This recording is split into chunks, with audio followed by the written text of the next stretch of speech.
एक मॉडल और अभिनेत्री जिसने भोपाल के एक रसूखदार परिवार में शादी की, लेकिन शादी के कुछ ही महीनों बाद उसकी लाश पंखे से लटकी मिलती है। मौत से चंद घंटे पहले उसने अपनी मां को एक मैसेज भेजा था जिसने न्यायपालिका से लेकर सरकार तक हड़कंप मचा दिया। एक रिटायर्ड जज की फैमिली आखिर इस मौत के चक्रव्यूह में कैसे फंस गई? ऊपर गए तब उसको पहली बार देखा कि लटक रही है। मैं तुरंत उसकी मदर को बताया कि ये हालत है। मैं हर पल में उनको एक रिपोर्ट दे रही थी। ये प्रेशर लगा रहा था, रोए जा रहा था और बड़ी मुश्किल से बहन का बेटा भी आ गया था नीचे। हम लोग उसको लाए, कैसे गेट खोला, गाड़ी में डाला, इमीडिएटली एम्स, जहाँ मुझे पता ही नहीं था कहाँ क्या इमरजेंसी है, वहाँ हम लोग गए नंगे पैर। वो मैं एक पेटीकोट और एक कुर्ता पहने हुए सिंपली इस हालत में हम लोग गए and then she was declared dead. नमस्कार, आदाब। मैं हूं फरीद अली और आप देख रहे हैं क्लियर कट टीवी 9 भारतवर्ष पर। आज की कहानी किसी आम अपराध की नहीं, बल्कि एक ऐसे रसूखदार और रक्षक समझे जाने वाले परिवार की है जो खुद कानून की चौखट पर कटघरे में खड़ा है। मध्य प्रदेश की राजधानी भोपाल में 33 साल की मॉडल और अभिनेत्री त्विषा शर्मा की संदिग्ध मौत ने पूरे देश को झकझोर कर रख दिया है।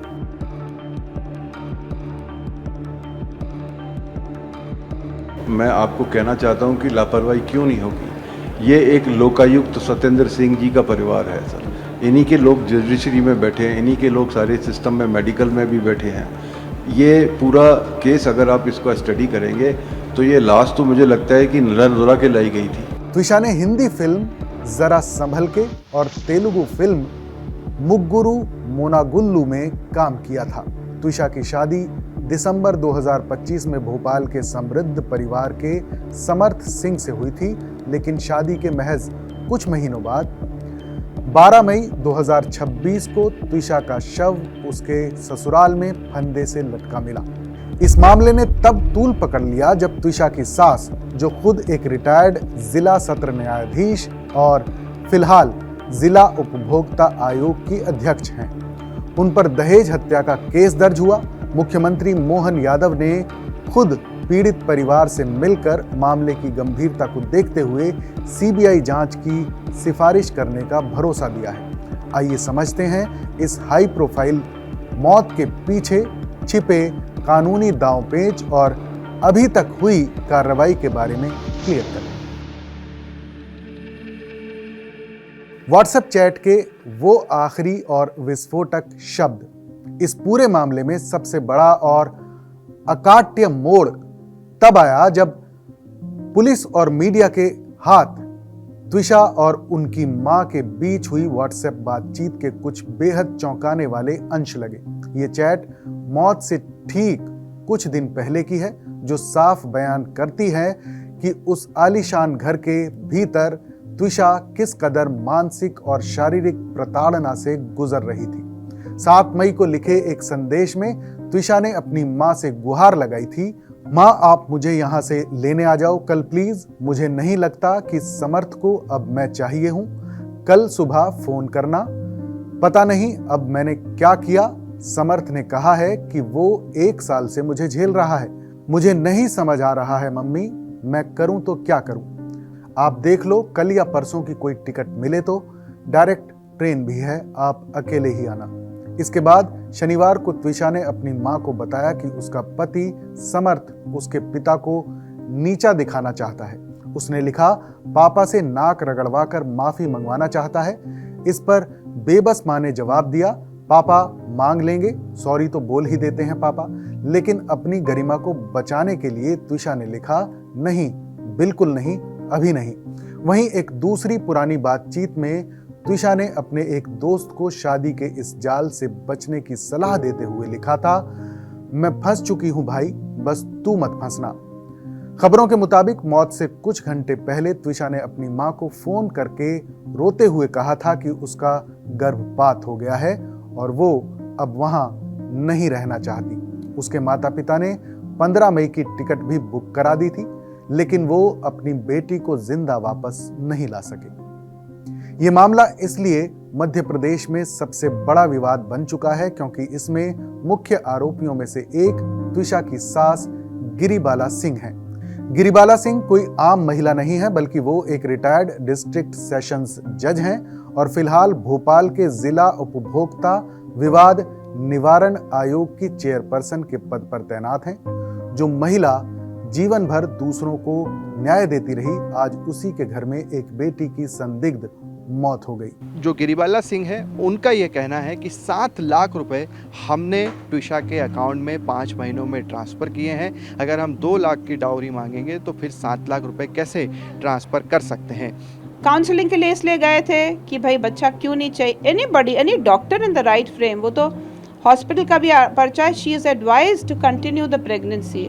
फिर भी उसने कंसेंट फॉर्म भरा कि मुझे बच्चा नहीं चाहिए। एंड देन उसके बाद फिर साइकियाट्रिस्ट के पास भी गए, एंजाइटी प्रॉब्लम थी, but everything is treatable.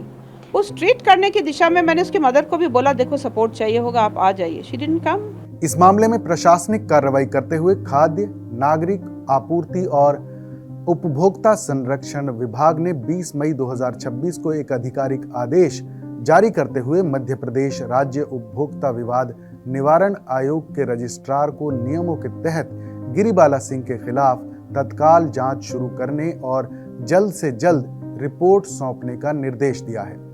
Katara hills थाना पुलिस ने गिरिबाला सिंह और उनके बेटे समर्थ सिंह के खिलाफ दहेज, मृत्यु और क्रूरता की गंभीर धाराओं में एफआईआर दर्ज की है। हालांकि इस मामले में एक अजीब विरोधाभास देखने को मिला कि मजिस्ट्रेट कोर्ट ने रिटायर्ड जज गिरिबाला सिंह को तो अग्रिम जमानत दे दी, लेकिन उनके फरार बेटे समर्थ सिंह की याचिका को खारिज कर दिया। त्विषा की मौत के बाद से ही उसका पति समर्थ सिंह लगातार पुलिस को चकमा दे रहा है और फरार चल रहा है। सर, इस पूरे मामले में अभी तक समर्थ की गिरफ्तारी नहीं हो पाई है। कितनी जांच टीमें आपकी बनी हुई है, कहाँ कहाँ ढूंढ रही है? परिवार कह रहा है कि देखिए 8-9 दिन हो गए हैं, अभी तक कुछ पता नहीं चल पाया। नहीं, हम तो पूरी कोशिश कर रहे हैं जल्दी से जल्दी गिरफ्तार करने की, और हमने इनाम भी बढ़ा दिया है। तो देखते हैं, कोशिश यही है कि जल्दी से जल्दी गिरफ्तार कर लें। जो सीसीटीवी कैमरास के फुटेज सामने आए हैं, उसमें भी सवाल उठ रहे हैं कि त्विषा ऊपर जाती हुई तो दिखी है, मगर उसके बाद का जो फुटेज है उसमें सीधे त्विषा को 3 लोग नीचे लेकर आ रहे हैं, और उसमें तरह तरह की चीज़ें जो चल रही है कि टाइमिंग जो है वो भी एक तरह से उसमें चेंज है, 8:30 बजे का समय दिखा रहे हैं। क्या कुछ सच्चाई है इसमें? देखो, ये सीसीटीवी फुटेज वो सबका हम एक्सपर्ट के पास भेजते हैं, उसके प्रॉपर एग्जामिनेशन के लिए एक्सपर्ट की रिपोर्ट आती है और वो हमारे इन्वेस्टिगेशन का हिस्सा होता है। अभी तो ये है कि कुछ लोगों ने सीसीटीवी अपनी पर्सनल कैपेसिटी में देखे और कई तरह के सवाल उठा रहे हैं। उसमें एक्सपर्ट की रिपोर्ट आ जाएगी और एक्सपर्ट की जैसी रिपोर्ट आएगी उस हिसाब से हम कार्रवाई करेंगे। भोपाल की जिला अदालत से अग्रिम जमानत याचिका खारिज होने के बाद समर्थ ने जबलपुर हाई कोर्ट में जमानत की अर्जी लगाई है। दूसरी तरफ पुलिस का आलम यह है कि उसे एक रसूखदार घर के आरोपी को पकड़ने के लिए 30,000 रुपए के इनाम की घोषणा करनी पड़ी है। इस बीच पीड़ित परिवार के वकील अंकुर पांडे ने साफ किया है कि वो इस रसूखदार परिवार के प्रभाव से बचने के लिए जबलपुर हाई कोर्ट का दरवाजा खटखटा रहे हैं। परिवार की मांग है कि आरोपी सास गिरिबाला सिंह को मिली अग्रिम जमानत को फौरन रद्द किया जाए। इसके साथ ही परिवार को इस बात का गहरा अंदेशा है कि स्थानीय स्तर पर पोस्टमार्टम की रिपोर्ट को प्रभावित किया जा सकता है, इसलिए वो दिल्ली एम्स में त्विषा के शव का दोबारा पोस्टमार्टम कराने और सबूतों को नष्ट होने से बचाने के लिए कानूनी लड़ाई लड़ रहे हैं। डेट ऑफ इंसिडेंट है 13 तारीख का, 13 मई का। एफआईआर रजिस्टर्ड हो रही है 15 तारीख को 2:30 बजे, और उसी दिन उसी शाम को गिरिबाला जी को एंटीसिपेटरी बेल मिल जाती है। मतलब हमको जिस काम को एफआईआर करवाने में हमें 3 दिन लग गए, उनको कुछ चंद घंटों में उनके हाथ में एंटीसिपेटरी बेल का ऑर्डर था। तो ये सारी चीजें दर्शित होती हैं कि कहीं ना कहीं वो अपने पोजीशन का गलत फायदा उठा रही है और लोगों को इन्फ्लुएंस करके ये आदेश उन्होंने प्राप्त किए हैं। इस हाई प्रोफाइल मामले में एक और बेहद परेशान करने वाला पहलू सामने आया है और वो है जांच की दिशा को भटकाने की कोशिश। त्विषा की मौत के महज 72 घंटों के अंदर स्थानीय मीडिया और कुछ अज्ञात सूत्रों के हवाले से एक मनगढ़ंत नैरेटिव बाजार में तैरने लगा।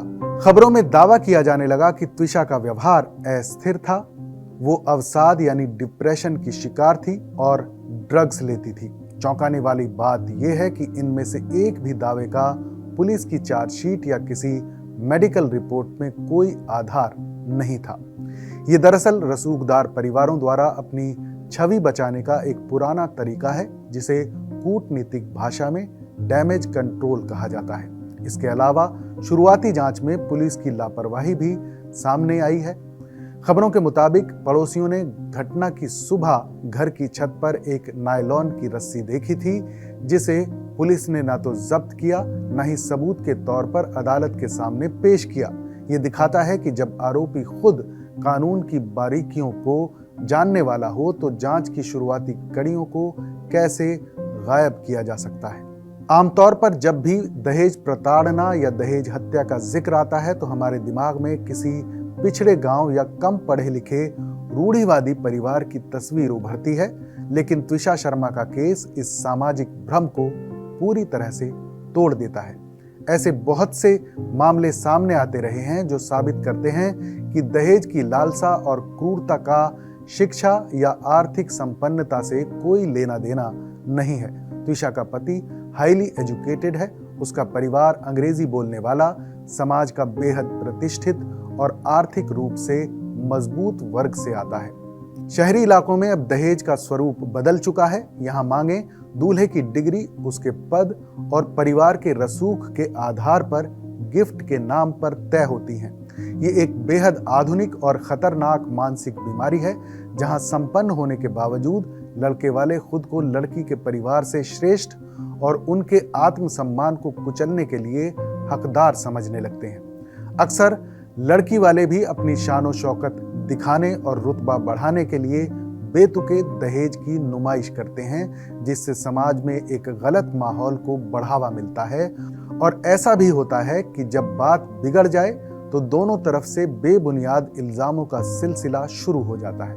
लेकिन भारत सरकार ने इस सामाजिक बुराई को खत्म करने के लिए समय समय पर कड़े कानून बनाए हैं। साल 1986 में कानून में संशोधन करके दहेज मृत्यु को एक विशिष्ट अपराध बनाया गया, जिसे अब भारतीय न्याय संहिता 2023 की धारा 80 के रूप में जाना जाता है। इस कानून के तहत अगर शादी के 7 साल के अंदर किसी महिला की संदिग्ध हालात में मौत होती है और ये साबित हो जाता है कि मौत से कुछ वक्त पहले उसे दहेज के लिए प्रताड़ित किया गया था, तो अदालत मान लेती है कि आरोपी दोषी है जब तक कि वो खुद को बेकसूर साबित ना कर दे।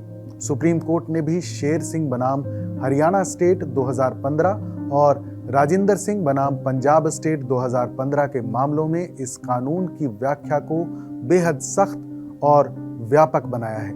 लेकिन इन कड़े कानूनों के बावजूद राष्ट्रीय अपराध रिकॉर्ड ब्यूरो यानी NCRB के आंकड़े एक अजीब विरोधाभास दिखाते हैं। साल 2023 में देश में दहेज हत्या के 6,156 मामले दर्ज हुए, जो 2024 में थोड़े घटकर 5,737 हो गए। इन मामलों में पुलिस की चार्जशीट दर तो 90% तक है, लेकिन अदालतों में सजा की दर यानी कन्विक्शन रेट महज 35 से 40% के बीच सिमट कर रह जाता है।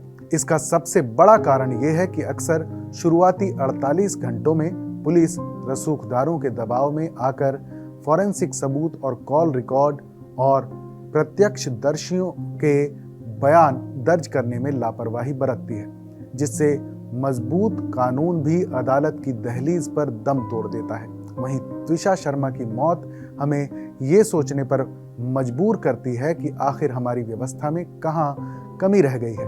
दहेज या शादी के बाद प्रताड़ना के इस दलदल से बाहर निकलने के लिए हमें 2 स्तरों पर फौरन सुधार करने की जरूरत है। पहला सुधार है हमारी पुलिसिंग और फॉरेंसिक हैंडलिंग में। संदिग्ध मौत के मामलों में सबूत जुटाने के लिए एक जरूरी फास्ट ट्रैक समय सीमा तय होनी चाहिए, ताकि कोई भी रसूखदार आदमी सबूतों को नष्ट न कर सके। साथ ही जांच के दौरान मनगढ़ंत खबरों पर भी सख्त न्यायिक नियंत्रण होना चाहिए ताकि किसी पीड़ित के चरित्र का हनन ना किया जा सके। लेकिन इससे भी बड़ा सुधार हमें अपनी सामाजिक सोच में करना होगा। जब तक हम शादियों को दो परिवारों के मिलन के बजाय एक व्यापारिक सौदा और लड़के को एक बिकाऊ संपत्ति समझना बंद नहीं करेंगे, तब तक देश की रसूखदार और आलीशान कोठियों से बेटियों की लाशें ऐसे ही निकलती रहेंगी। जब समाज का रसूख और कानून की समझ ही किसी मासूम की चीखों को दबाने का जरिया बन जाए तो इंसाफ की उम्मीदें टूटकर बिखरने लगती हैं। रक्षक जब खुद भक्षक बन जाए तो समाज की खामोशी सबसे बड़ा सवाल खड़ा करती है। इसी गहरी सामाजिक चोट और दर्द को बयान करते हुए किसी ने कहा है कि अदालत में वकीलों की दलीलें चीखती रह गईं, मगर उस बंद कमरे की गवाही कौन देता। त्विषा शर्मा की इस संदिग्ध मौत और रसूखदार सिस्टम के इस खेल पर आपकी क्या राय है? क्या आपको लगता है कि इस मामले की जांच सीबीआई को सौंपी जानी चाहिए? कमेंट बॉक्स में हमें अपनी राय जरूर बताइएगा।